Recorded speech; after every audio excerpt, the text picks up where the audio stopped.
Our senior politics reporter, Ziyanda Ngcobo, is with me now in studio to talk more about the life and times of Moerane. And Ziyanda, let's begin with his role in the ANC, because when the crash happened, we understand that Moerane was returning from an ANC engagement. Absolutely, Thembekile. In fact, last Monday, when the accident is said to have happened, he was on his way back from a caucus meeting. And we know that was days before the ANC region in Johannesburg was going to sit from a conference. That conference was postponed to this weekend. And, you know, as much as this is a tough moment, I'm sure there'll be many questioning what will be, you know, the fate of that conference, especially since Moerane was also the regional treasurer of Johannesburg, in Johannesburg, the current regional treasurer. And so his role within the movement is one that's quite well recorded, and you would have heard from Mike Maile, who was speaking on behalf of the family, noting that, you know, they will give a detailed obituary of his life and how he's contributed towards assisting others. Thembekile.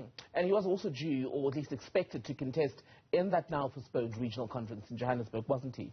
Certainly. So part of what has made the passing away of Moerane so tragic and so painful for some is that he was going to be contesting as chairperson for the upcoming ANC Johannesburg Regional Conference. But also, Thembekile, let it not be lost on us that there have been 3 Joburg mayors, albeit Moerane being a former Joburg mayor, but there have been at least 3 mayors in the form of Ziyanda Ngcobo, who passed away as a result of COVID-19, and then a month later, Madongo passed away as well as a result of a car accident. So this car accident by Moerane is really, you know, devastating for those within the ANC who know all these comrades very closely and who are really now starting to ask many questions about what exactly is going on in the movement. But, you know, let's not also forget, Thembekile, that right now, as it stands, as it was confirmed that at 17:54 it was the time of death for Moerane, that many are still reeling from shock,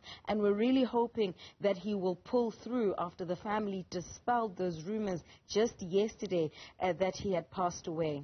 And as you say, Ziyanda, the pain of the family, as was reflected in this briefing today, was further compounded by a lot of the rumor mongering around his health and whether he was alive or not from the weekend.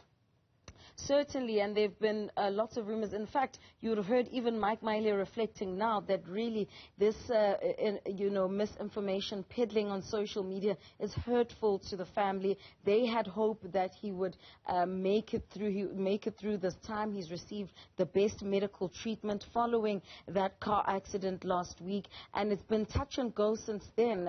Ever since the news formally came through the ANC and Gauteng's channels that he had been involved in that car accident, Thembekile, we were told that he was always in a critical and stable condition. We're told at some stage he slipped into a coma. At another stage, they were considering perhaps amputating him. So it's been a very difficult time for the family. And the hopes here, Thembekile, were that he would eventually pull through and return not only to his family, but to his comrades that love him so dearly and who now, I would presume, Thembekile, are still now trying to grapple with his lost another senior member within the region of Johannesburg, but also Gauteng, perishing in such a tragic manner.